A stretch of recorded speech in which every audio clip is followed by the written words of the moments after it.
बद्री का अर्थ वैसे तो जंगली बेर का वन है, जो बद्री का वन है, और उस वन में जिन लोगों ने पूजा की तो उसको बद्रिकाश्रम कहा गया। जैसे केदार का अर्थ भी हम दलदली भूमि से लेते हैं, इस कारण हमारे यहाँ बहुत सारे केदार हैं।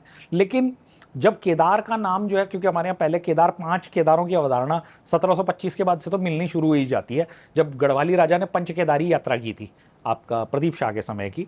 लेकिन हमें यह भी मानना पड़ेगा कि पंच केदारों में भी हर एक के अपने विचार हैं। गढ़वाल में बहुत सारे लोग कल्पेश्वर को आज भी मेन केदारनाथ मानते हैं। बद्री और केदार की एक तो भौगोलिक और तीर्थ वाली अवधारणा कि तीर्थ के तौर पर रूढ़ होना।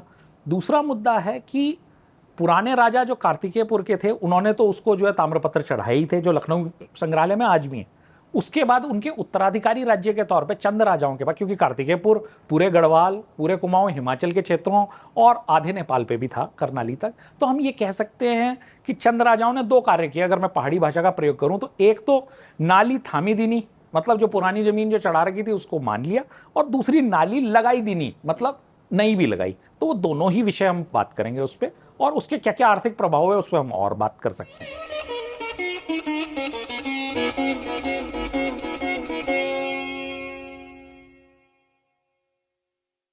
नमस्कार। आज हम एक परिचर्चा के लिए यहाँ पर आए हैं। इस चर्चा का विषय है चंद शासन में बद्री केदार को दान। अर्थात उत्तराखंड के पर्वतीय भूभाग में जो शासन रहे हैं, अलग अलग शासकों के जो राज्य रहे हैं, उन राज्यों में बद्री केदार की क्या भूमिका थी और बद्री केदार के साथ उनके क्या संबंध थे, और बद्री केदार की क्या अवधारणा है, और कार्तिकेयपुर के मल्ल और चंद राजाओं से पूर्व भी बद्री केदार किस रूप में स्थापित रहा है, उसकी क्या अवधारणा है। इन सब चीज़ों को लेकर, और इस बातचीत के केंद्र में रहेगा कि बद्री केदार को हमारे राज्य, हमारे शासक किस तरह का दान देते थे, और बद्री केदार का उन शासक और वहाँ की जनता से क्या संबंध था। तो इस चर्चा के लिए मेरे साथ हैं चंद्रशेखर तिवारी जी। आप विशेषज्ञ हैं उत्तराखंड की संस्कृति, उत्तराखंड के भूगोल और उत्तराखंड के लोक ज्ञान के। मेरे साथ हैं संदीप बड़ोनी जी, आप इतिहास, भाषा और मैनेजमेंट के विशेषज्ञ हैं। तो हम इस चर्चा को आगे बढ़ाते हैं। सबसे पहले हम संदीप बड़ोनी जी के पास जाएंगे। तो बड़ोनी जी, मुझे बताइए कि उत्तराखंड में बद्री केदार की अवधारणा क्या है, ये किस रूप में स्थापित है और इसका इतिहास कब से मिलता है हमें। देखिए, बद्री और केदार एक तो भौगोलिक है और दूसरा एक तीर्थ है। बद्री का अर्थ वैसे तो जंगली बेर का वन है, जो बद्री का वन है, और उस वन में जिन लोगों ने पूजा की तो उसको बद्रिकाश्रम कहा गया। बाद में वह तीर्थ के तौर पर रूढ़ हो गया, तो अब बद्रीनाथ का अर्थ एक बिल्कुल स्पेसिफिक है। जैसे केदार का अर्थ भी हम दलदली भूमि से लेते हैं, इस कारण हमारे यहाँ बहुत सारे केदार हैं। लेकिन जब केदार का नाम जो है, क्योंकि हमारे यहाँ पहले केदार, 5 केदारों की अवधारणा 1725 के बाद से तो मिलनी शुरू हुई जाती है, जब गढ़वाली राजा ने पंच केदारी यात्रा की थी, आपका प्रदीप शाह के समय की। लेकिन हमें यह भी मानना पड़ेगा कि पंच केदारों में भी हर एक के अपने विचार हैं। गढ़वाल में बहुत सारे लोग कल्पेश्वर को आज भी मेन केदारनाथ मानते हैं। भले वो अलग बात है कि नेपालियों ने 1314 में ही केदारनाथ को, जो आज का केदारनाथ हम जिसे जानते हैं, उसको ताम्रपत्र चढ़ाने शुरू कर दिए थे। 1565 में हमारे पास बद्री और केदार के ताम्रपत्र हिमाचल से मिलने शुरू हो जाते हैं। तो भूमि जो है चढ़ाने का बहुत पुराना रिवाज है। आज हम कुमाऊं की, क्योंकि आज हम चंदों की बात कर रहे हैं तो उनकी पे हम बात ना करें, तो भी हम ये कहेंगे कि 6 जुलाई 1591 का पहला ताम्रपत्र हमारे को कुमाऊं का मिलता है, जो रुद्रचंद ने चढ़ाया है, जो कि 84 से हमारे मित्र शंकर भाटिया जी ने ढूंढा, उसको दोबारा उसको उसमें लाए हैं प्रकाश में। बद्रीनाथ का भी एक और ताम्रपत्र 1611 का हमारे को जो है पिथौरागढ़ के बेरीनाथ क्षेत्र से मिला। तो ये सबसे मेन मुद्दा ये है कि राजा किस किस तरह से बढ़े। तो बद्री और केदार की एक तो भौगोलिक और तीर्थ वाली अवधारणा कि तीर्थ के तौर पर रूढ़ होना। दूसरा मुद्दा है कि पुराने राजा जो कार्तिकेयपुर के थे, उन्होंने तो उसको जो है ताम्रपत्र चढ़ाए ही थे, जो लखनऊ संग्रहालय में आज भी है। उसके बाद उनके उत्तराधिकारी राज्य के तौर पे चंद राजाओं के पास, क्योंकि कार्तिकेयपुर पूरे गढ़वाल, पूरे कुमाऊं, हिमाचल के क्षेत्रों और आधे नेपाल पे भी था, करनाली तक, तो हम ये कह सकते हैं कि चंद राजाओं ने 2 कार्य किए। अगर मैं पहाड़ी भाषा का प्रयोग करूं तो एक तो नाली थामी दीनी, मतलब जो पुरानी जमीन जो चढ़ा रखी थी उसको मान लिया, और दूसरी नाली लगाई दीनी, मतलब नई भी लगाई। तो वो दोनों ही विषय हम बात करेंगे उस पर, और उसके क्या क्या आर्थिक प्रभाव है उस पर हम और बात कर सकते हैं जी। तो मैं अब तिवारी सर के पास जाता हूँ। मुझे ये बताइए सर कि कुमाऊं में किस रूप में है बद्री केदार। मतलब कई जगह मंदिर भी हैं और कई जगह ऐसा भी है कि पूरी पूरी भूमियाँ जो हैं वो बद्री केदार को चढ़ाई गई हैं। तो इस बारे में आप क्या बताएंगे। अभी जैसा कि बडोनी जी ने बताया कि अगर मैं इसके भौगोलिक परिवेश के संदर्भ में बात करूं, जैसे आपने भी शुरू में ही कहा कि अगर जैसे बद्रीनाथ की बात की जाए कि जो बद्रीनाथ की जो स्थिति है उसके अगर नाम के पीछे कहें कि जो वहाँ पर बद्री के पेड़ पाए जाते थे, बद्री वन पाए जाते, उस नाम का। और सेम यही जो आपने केदारनाथ के संदर्भ में भी कही कि केदार का जो एक भौगोलिक जो वैसे अर्थ होता है वो दलदली और मार्श जो जिसको कहते हैं, तो वो भूमि तो एक प्रकार से ये तो स्पष्ट है बद्री और केदार का। अब उसके बाद अगर हम और जगह भी अगर कुमाऊं में या गढ़वाल में अगर हम ये जहाँ भी इस तरह से जो केदार के नाम से मंदिर या जो शिव के मंदिर भी अगर हम माने, तो ज़्यादातर अगर भौगोलिक दृष्टि से देखें तो वो एक प्रकार से जो जहाँ पर दो नदियों के संगम हैं उन जगहों पर ये पाए गए हैं। जितने भी आप देखें, अब कोई अपवाद स्वरूप हो सकता है कि किसी जगह। और जो बद्रीनाथ की जो खासकर अगर हम बात करें तो बद्रीनाथ के मंदिर अगर ये आपके जो कार्तिकेयपुर के समय में या चंद राजाओं के समय में जिस हिसाब से भी वो बने होंगे, तो उनमें जो मूल रूप से जो दिखा रहते हैं, एक तो जो ये पंचबद्री और पंचकेदार तो हैं ही, और उसके अलावा अगर जैसे गढ़वाल में कुछ जगह श्रीनगर, ऋषिकेश और क्या कहते हैं, अगर इधर कुमाऊं में अगर हम बात करें तो ये अल्मोड़ा जो जहाँ पर पलटन बाज़ार है, लाल मंडी के किले के नीचे जहाँ पर एक नौला भी है, तो उसी के समीप एक बद्रीनाथ मंदिर है। और ऐसे ही अगर हम द्वाराहाट की बात करें तो द्वाराहाट में छदगुल्ला है, और उसी के आसपास जो एक कुंवाली है, तो वहाँ पर भी ये मंदिर है।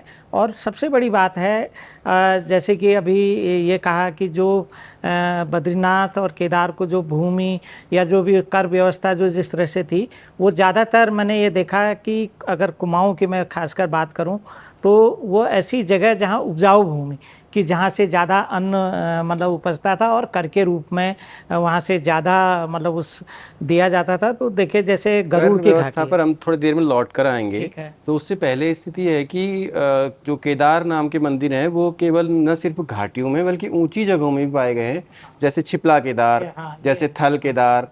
और लेकिन घाटियों में जैसे गढ़वाल में बूढ़ा केदार भी एक जगह है, वो घाटी में स्थित है ना। एक केदारेश्वर एक जगह है थल के पास, मुआनी घाटी के पास एक प्राचीन मंदिर है। तो इस तरह से जो केदार हैं वो घाटियों में, न सिर्फ घाटियों बल्कि ऊंची जगहों पर भी पाए गए हैं।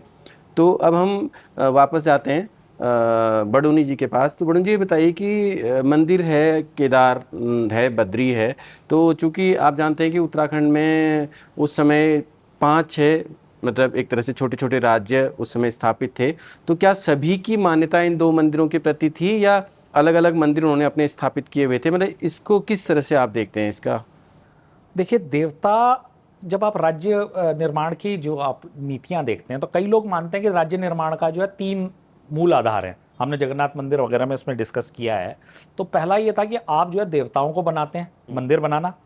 दूसरा था कि आप उसको जो है ब्राह्मणों को जमीन देना। और तीसरा था आपके पास जो है आप उनको जो है नए नए तीर्थ और ट्रेड सेंटर बनाना। इनको जो है स्टेट फॉर्मेशन में गिना जाता है। पर गढ़वाल कुमाऊं में एक बड़ा मजेदार किस्सा है। कुमाऊं के एक राजा थे त्रिमल चंद, उन्होंने जो है वो जब राज्य से भगा दिए गए तो वो 4 साल केदारनाथ पूजा करके फिर वो वापस राज्य पे आए। तो कुमाऊं में केदारनाथ से एक मान्यता प्राप्त करना बड़ा महत्वपूर्ण मुद्दा है। अगर हम देखें बाद के राजाओं में, जब विवादास्पद राजा रहे हैं तो उन लोगों ने बार बार मंदिर को दान किए हैं। और अंत में जब जो ये थे, क्या नाम है, दीपचंद जी थे, दीपचंद जी ने तो 1760 में बहुत बड़े परगने भी दान किए हैं। तो अंत में ये था कि त्रिमल चंद के लिए कहते हैं कि उन्होंने मेहरूड़ी केदारनाथ को और सतराली जो बागेश्वर क्षेत्र में आता है, उसके बारे में खैर तिवारी जी ज़्यादा बताएंगे, पर उन क्षेत्रों की उपजाऊ जमीन भी वहाँ चढ़ाई। कुंवाली तो 1650 में जयपुर के महाराजा ने भी जब नक्शा बनाया है, जब वो सुलेमान चिको को पकड़ने आए थे, उस समय भी कुंवाली का मंदिर प्रसिद्ध था। बल्कि उल्टा अब है कि अब कुंवाली के मंदिर को लोग नहीं जानते क्योंकि शायद वो ट्रेड रूट्स पे अब नहीं पड़ता, वो अलग विषय है। पर आपको ये याद रखना है कि पुराने जो राजा हैं वो लेजिटिमेसी, जो हम लोग कहते थे कि राज्य के अंदर तीर्थ खड़े करने पे, हमारे यहाँ कुमाऊं और गढ़वाल में लोग बाहर भी जाने को तैयार हैं। जी, मेरा प्रश्न ये था आपसे कि जो एक तरह से एक तो मुख्य रूप से बद्री केदार गढ़वाल क्षेत्र में स्थित हैं, तो उसके अलावा अलग अलग राज्यों ने अपने राज्यों के भीतर भी छोटे छोटे उन्हीं नामों के मंदिर स्थापित किए। तो इसके पीछे की जो वजह है वो क्या रही होंगी? जी, देवता की 12 महीने पूजा करना सबसे पहले। आप बद्रीनाथ की 12 महीने पूजा नहीं कर सकते।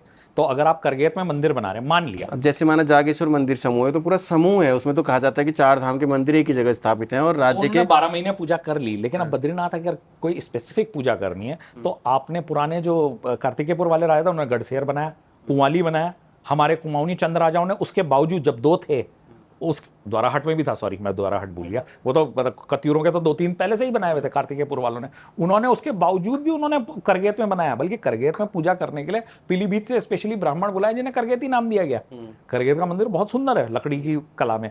तो अगर उन्होंने उसको एडिशनल एक्सपेंडिचर किया तो इसका मतलब है कि जो लेजिटिमेसी है कार्तिकेयपुर वालों ने या कत्यूरों ने तो हासिल कर ली, मैं भी अपना मंदिर बनाऊं जिससे कि बद्रीनाथ की पूजा करने के लिए, आप अस्कोट के राजाओं ने भी छोटे आलय बना रखे, मंडी के राजा ने बना रखा है, आपका डोटी के राजाओं ने बना रखे हैं। मैं ये नहीं कह रहा हूँ, मेरा मुद्दा है हम उत्तराखंड तक भी ना सीमित रहें। हमारे यहाँ जितने भी राजे रजवाड़े हैं उन्होंने क्या किया है कि बार बार मंदिरों को बनवाया है, मंडी बनवा रहा है, कांगड़ा बनवा रहा है, कोई भी है। राजाओं की साथ मेन चीज है लेजिटिमेसी, एक तो टेरिटरी के अंदर होती है, एक वो एक्स्ट्रा टेरिटोरियल लेजिटिमेसी के लिए भी बद्रीनाथ केदारनाथ मंदिर बनवा रहे हैं, मेरा जो बेसिक पॉइंट है। क्योंकि आप केदारेश्वर को देखेंगे तो 9वीं 10वीं शताब्दी में कर्नाटका के राजाओं ने बल्लीगावी में बनाया, शिवमोगा में, वो तो बहुत दूर है, मयूरभंज में, केदारनाथ में, केदारनाथ जो पुराने तो हम इसको इसी रूप में जारी रखेंगे चर्चा को। मैं तिवारी जी के पास जाता हूँ। तो सर कुछ अभी आप चर्चा कर रहे थे कि कुछ कुमाऊं के कुछ क्षेत्रों में पूरे पूरे परगने जो है वहाँ के राजाओं ने बद्री केदार को एक तरह से दान कर दिए। तो इस परंपरा के विषय में थोड़ा बताइए और फिर ये भी बताइए कि उस भूमि का किस रूप में उपयोग किया जाता था। जैसे अभी बातचीत हुई तो अभी खासकर जैसे मैं अल्मोड़ा के सतराली और इधर गरुड़ क्षेत्र की जो उपजाऊ पट्टी है, तो इन दोनों की मैं बात करूंगा। तो बागेश्वर में ही जब पूरे बागेश्वर की पट्टी, तो इनका जो एक तो जो क्या था, ये इनकी जो समीपता इधर अगर देखा जाए तो ये केदार और बद्रीनाथ के लगभग समीप, यात्रा रूट भी इधर से भी रहा है। अगर हम बात करें कि जैसे अगर गढ़वाल की ओर से, जैसे अगर हरिद्वार से होते हुए बद्रीनाथ या केदारनाथ की यात्रा का एक प्रकार से मतलब एक परंपरागत रूप से उस समय संचालन होता था। और यही अगर हम कुमाऊं से अगर बात करें तो ये रामनगर से चौकुटिया, द्वाराहाट, मासी और इधर से ये गैरसैंण के इधर से आदि बद्री और फिर इधर ये आपके सिमली होते हुए इस तरह से भी ये रूट की व्यवस्था थी। और उधर से अगर हम बात करें तो आपके इधर अल्मोड़ा बागेश्वर से भी तो वो रूट कहीं ना कहीं मिल करके ये इधर या शिमली में कहीं ना कहीं से मिलता था।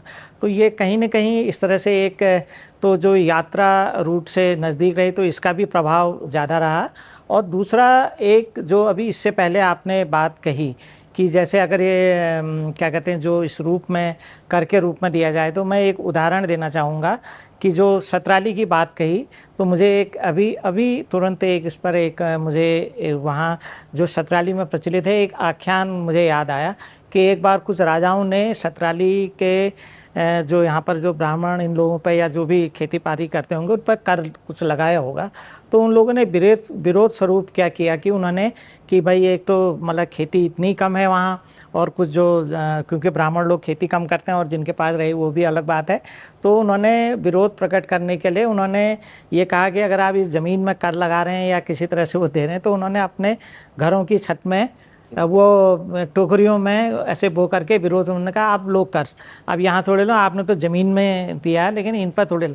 तो ये प्रकार से विरोध, तो कहीं मतलब जो उनकी जो एक चातुर्यता तो की वजह से का एक नायाब नायाब भी मतलब उस तरह से एक नया आया। तो मुझे इससे लगता है कि ये इन घाटियों से इस तरह से जो कर वसूलने की या रही होगी, क्योंकि उन्हीं इलाकों से कि जहाँ ये जो अच्छी खेती होती थी, क्योंकि सतराली का क्षेत्र कहें या बागेश्वर या इधर सोमेश्वर में जो बयाला और ये कई गांव हैं उधर, तो ये बहुत गरुड़ घाटी और इधर ये जो आपके ये कोसी घाटी और उधर गरुड़ बैजनाथ की घाटी, तो ये कहीं ना कहीं इस तरह से ये रहे इस तरह का। तो अब मैं एक चीज़ और जोड़ना चाहूँगा, जो मंदिरों को जो कर दिया जाता था 2 तरह से दे सकते थे। अगर कोई बहुत उपजाऊ जमीन है तो अनाज पूरा ही पहुंचाया जाए, जैसे बेरीनाग की घाटी से 356 शेर पंत लेके जाते थे, क्योंकि पंतों में एक और चीज़ थी कि पंतों में बद्रीनाथ यात्रा कंपलसरी थी, वहाँ उनको एक बार बद्रीनाथ यात्रा करना जरूरी थी, तो वो 356 शेर लेके चले जाते थे। और कभी कभी जहाँ ज़्यादा उपजाऊ ज़मीन ना हो तो वहाँ पे लोग पैसा भी भिजवा देते थे, क्योंकि पैसा भिजवाना कई बार आसान पड़ता था। ये कई जगह का परंपरा है जो मैं जोड़ना चाहूँगा। क्योंकि मंदिरों की जो है ये जो फैलाव है, मुझे लगता है लोग अपनी निजी प्रतिष्ठा को भी बढ़ा रहे हैं वंशों के, क्योंकि मैंने कहा कत्यूरों ने जब इतने मंदिर बनाए थे और बद्रीनाथ मंदिर और केदारनाथ मंदिर अच्छा, बनवाने इसी संदर्भ में एक बात और याद आ रही है, अब पता नहीं इस विषय से कितना उसका संदर्भ हो सकता है। मुझे याद है कि अपने बालपन में मैंने ये देखा, इधर केदार घाटी से और बद्रीनाथ से कई ये पंडे लोग ये आते थे और झोली में मतलब ये मतलब एक प्रकार से कि वो अनाज और ये उगाते थे और दिया जाता था प्रसाद उनको, लेके आते थे। प्रसाद लेके आते थे वो और उस तरह से प्रसाद के बदले में उनको कुछ ना कुछ जो है वो अनाज, हाँ मतलब वो एक कहीं मतलब एक दिया जाता रहा था, उनका भोज्य पदार्थ, भोज्य, वो सही है। अच्छा, मैं बड़ोनी जी से ये जानना चाहूँगा कि एक तो ये बताइए कि जो बद्री केदार को जो ज़मीनें दान की गई उत्तराखंड में, पर्वतीय और जहाँ तक भी राज्य फैला हुआ था, देहरादून हरिद्वार भी उसमें शामिल है, तो ये कौन से इलाकों में प्रमुख भूमियों का एक बार आप जिक्र कर दीजिए कि वो कौन कौन से इलाकों में प्रमुख ज़मीनें थी, जो बड़ी ज़मीनें थी, और दूसरा ये भी बताइए कि उन ज़मीनों का उपयोग किस तरह से किया जाता था। देखिए, भगवान बद्रीनाथ को जो है 339 गांव चढ़ाए हुए हैं टोटल, 226 पूरी तरह से, 113 के आसपास पार्शियल पूरे उत्तराखंड में। लेकिन फिर भी मैं कुछ कुछ गांवों के नाम लेना चाहूंगा ताकि जितना मेरे को समझ में आए। जैसे डिम्बर के पास हमारे यहाँ चमोली में एक गांव है, उसका नाम है आली।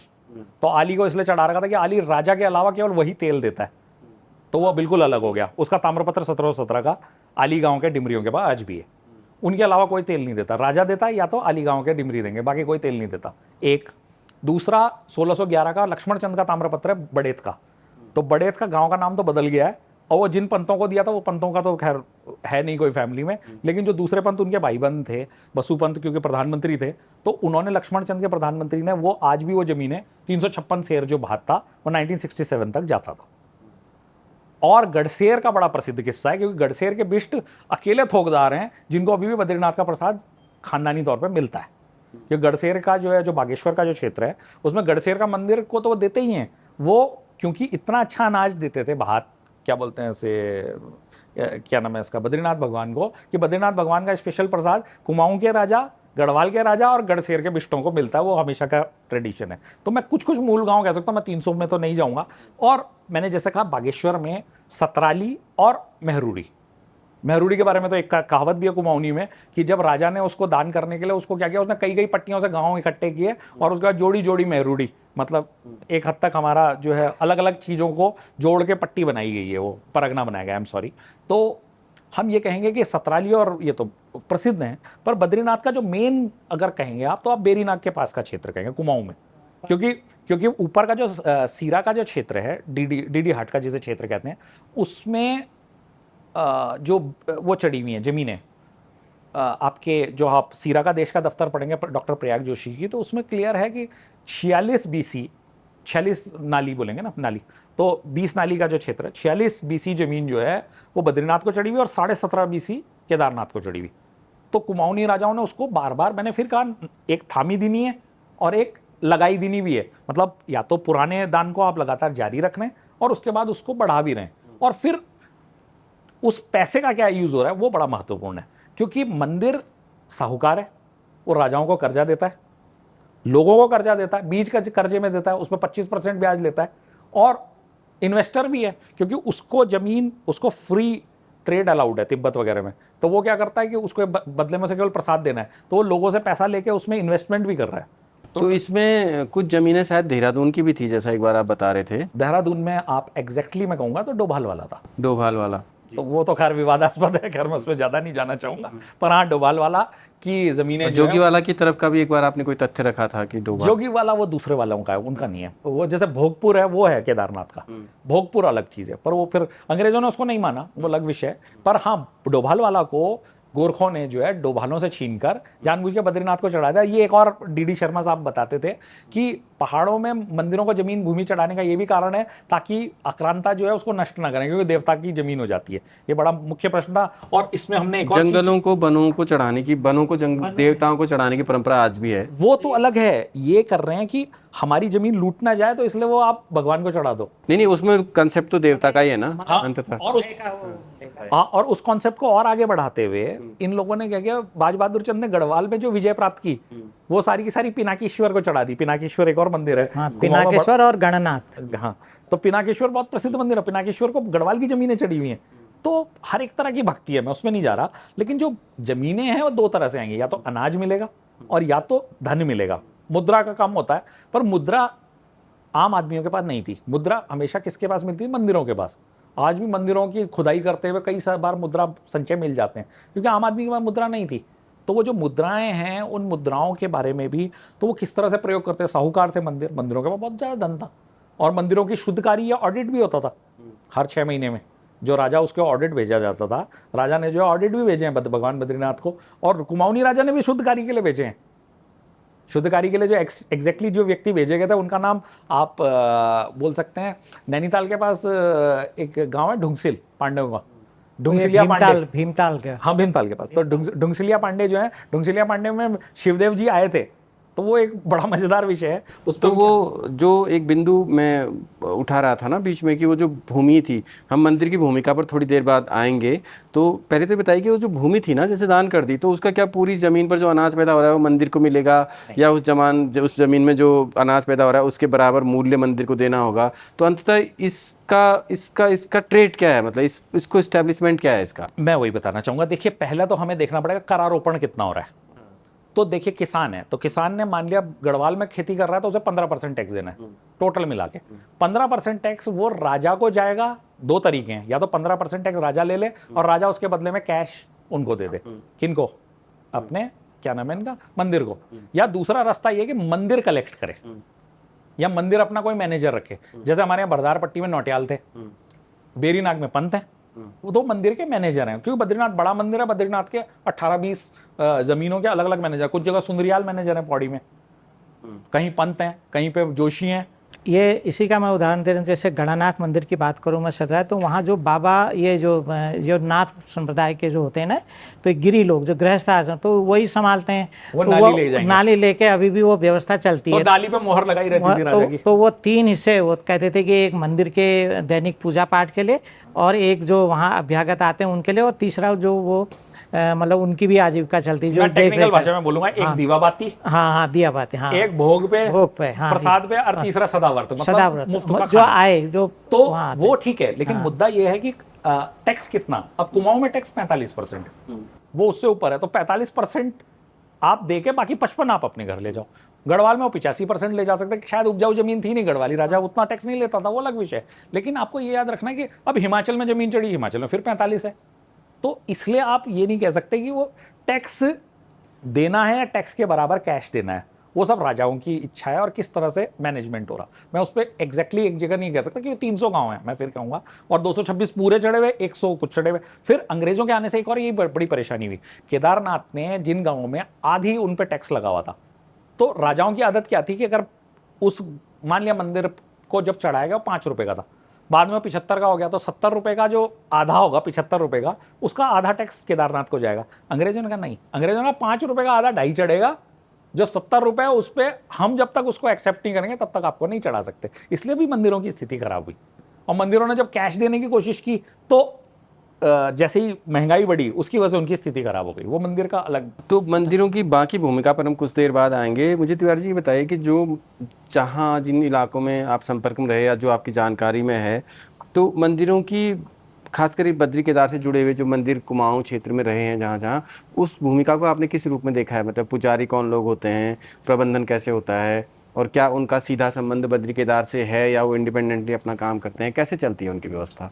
जैसे जागेश्वर धाम है या अल्मोड़ा बाजार में जो मंदिर है, वो किस तरह से?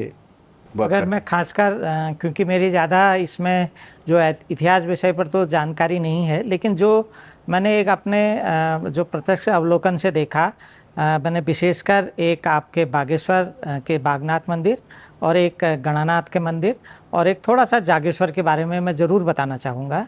तो इन तीनों मंदिरों का जितना, जहाँ तक मुझे याद है, बागेश्वर और ये जो गणानाथ मंदिर का, जो गणानाथ मंदिर का है, ये कहते हैं कि ये इसकी जो स्थापना यहाँ पर एक मतलब स्वयंभू लिंग के रूप में, ये जो चंद्र राजाओं के टाइम में जो थे, एक श्री वल्लभ उपाध्याय, तो ये इन्होंने जब वानप्रस्थ अपने आश्रम में, तो उन्होंने वहाँ पर अपने स्थापना की कहते हैं। तो उनके जो वंशज थे तो उन्हीं में एक पांडे लोग और कांडपाल लोग, वो जो भी आज भी सतराली के आसपास रहते हैं। और तो तीसरे जिनको उन्होंने बाद में अपने पुजारी वो नियुक्त किया, वो यहाँ पर ये जो गृहस्थ जो नाथ संप्रदाय जो बाबा लोग हैं, तो आज भी गणानाथ के वहाँ पर रहते हैं। तो उसी का उदाहरण मैंने अभी पहले भी दिया। तो इनकी जो व्यवस्था अभी भी गणानाथ मंदिर की पूरी तरह से जो गृहस्थ जो बाबा लोग हैं, ये जो उनको क्या कहते हैं, ये नाथ संप्रदाय, गिरी गोस्वामी। हाँ गिरी गोस्वामी, हाँ गिरी, तो वही लोग चलाते हैं और गृहस्थ रूप में है। तो वो जब भी आते हैं तो उसके जो वहाँ पूजा वगैरह है उसका काम वही कराते हैं। और वो साल में पूरे सतराली और आसपास इधर ये सोमेश्वर साइड भी, तो वो अपने एक प्रकार से वो जो अपना हिस्सा जो मंदिर को जो जाता है, तो वो अभी भी उसको उगाने जरूर जाते हैं। तो उसके कुल मिला के आपका कहना ये है कि हाँ। कुमाऊं क्षेत्र में या गढ़वाल के भी अन्य क्षेत्रों में जो मंदिर हाँ। केदारेश्वर, केदारनाथ या फिर थल केदार या फिर इस तरह के नामों से संचालित हो रहे हैं, तो वो हैं तो बेसिकली केदारनाथ के मंदिर उनकी उस रूप में, लेकिन वो शाखा के रूप में नहीं है और उनका सीधा एफिलिएशन उनके साथ कुछ नहीं है। वो स्थानीय कोई पुजारी या उनको उनका संचालन करती हैं, स्थानीय समितियां उनका संचालन और बस करती हैं। यही उस समय के तत्कालीन राजाओं ने कभी उनका जीर्णोद्धार या नए मंदिर इस तरह से बनाने का लेकिन उनमें काम, से बहुत सारे मंदिर प्राचीन हैं प्राचीन है, और बहुत उनकी हैं। जो कला शिल्प है वो प्राचीन और है। इसके साथ ही वो, मुझे जहाँ तक लगता है, वो जरूर इनके आसपास नौले वगैरह भी वो जरूर बना रहे, जल के संचय के लिए। शिव का हाँ। अभिषेक बहुत आवश्यक होता है। क्योंकि गणानाथ मंदिर के पास उदिया नौला कहते हैं, हो सकता है जो उसका उदिया नाम हो सकता है, मुझे लगता है या तो उद्योग चंद या किसी ने बनाया होगा, वो कहीं ना कहीं सामने रखता है, कुछ ये होगा, अभी भी उसको उदिया नौला कहते हैं। तो अब मैं बडोनी जी से जानना चाहूँगा कि जो राजस्व मंदिर इकट्ठा करते थे ना, जैसे माना भूमि चढ़ाई हुई भूमि से या राजा जो उसको दान करता था या अन्य अन्य स्रोतों से जो उनके चढ़ावा आता था, तो उस धन का उपयोग, जैसे कि आप बता रहे थे कि वो एक बैंकर के रूप में भी उसका उपयोग करता था और निवेशकर्ता के रूप में भी उसका उपयोग करता था, तो ये मतलब कैसे होता था, ये सिस्टम कैसे काम करता था? देखिए, मंदिरों का सबसे बड़ा फायदा था कि इनके पास व्यापार करते हुए इनको कर मुक्त मिल जाती थी। जैसे तिब्बत का है, तिब्बत में जोंगपेन है, मतलब जो जोंग बोलते हैं वहाँ सूबेदार को, तो जो जोंगपेन होता था उसको वो उसी टाइम वो क्या करते थे कि उसी टाइम वो पैसे दे देते थे। अब उन्होंने क्या किया, उनको जोंगपेन तो उनसे कर लेगा नहीं, तो जोंगपेन कर नहीं लेगा तो वो क्या करते थे, वो उसको प्रसाद देके संतुष्ट कर देते थे और वो लोगों का पैसा उसमें लगा सकते थे और वो उसमें हिस्सेदार बन जाते थे। तो वो समृद्धि है, वो एक मज़ेदार विषय है। और चूंकि क्या था कि तिब्बती व्यापार में बहुत ज़्यादा पैसा था, वो घोड़ों के व्यापार में वो करते थे, हाथ लगाते थे। बद्रीनाथ मंदिर का तो घोड़ों के व्यापार में हाथ है, साहूकारों को भी कर्जा देते हैं, बल्कि मंदिर एक दूसरे को कर्जा देना एक बड़ा महत्वपूर्ण विषय है। मैं 1854 का एक बड़ा महत्वपूर्ण मुद्दा कहूँगा।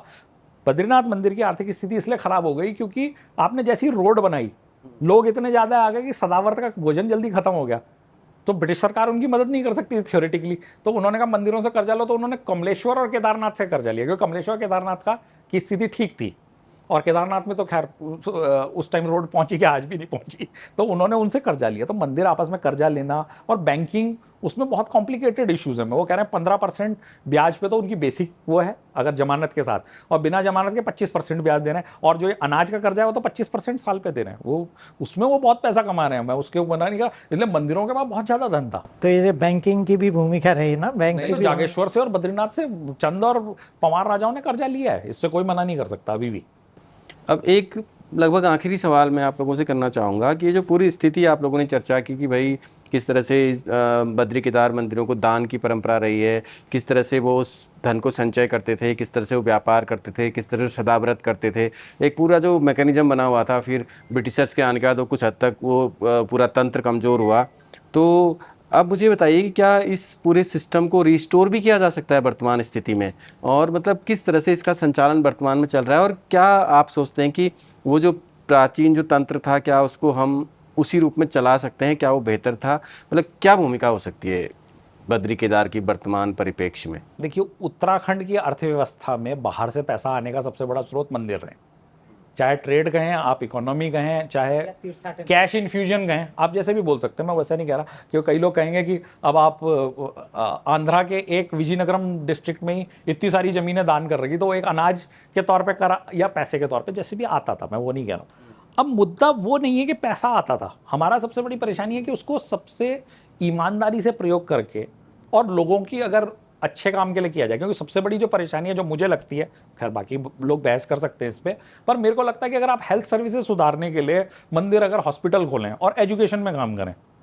बाकी चीज़ों पे मैं बात नहीं करना चाहता इस टाइम, पर हेल्थ और एजुकेशन पे अगर हम काम कर सकें और डिस्पेंसरियां भी खोलें, अच्छे हॉस्पिटल खोल सकें, तो उससे हमारे यहाँ बहुत बड़ी स्थिति चेंज होगी। क्योंकि मंदिरों का मूल मुद्दा ये है कि आप प्रबंधन एक तो ईमानदारी से चले, और जिस तरह से अगर जो भी पैसा आ रहा है, पैसा कम नहीं है, पर वो अगर लोकल लोगों को अगर लगेगा नहीं तो फिर उसके बाद, और सबसे बड़ी स्वास्थ्य है मेरे हिसाब से, और वो आप तो मैं अब सर के पास आऊँगा लगभग आखिरी सवाल के लिए। तो जैसे अभी सर ने कहा कि इसका प्रबंधन अगर बेहतर हो, तो सरकार ने कुछ ट्रस्टीकरण की कोशिश की थी बीच में, जिसका काफ़ी विरोध भी हुआ, और ये मुद्दा उत्तराखंड में समय समय पर उठ खड़ा होता है।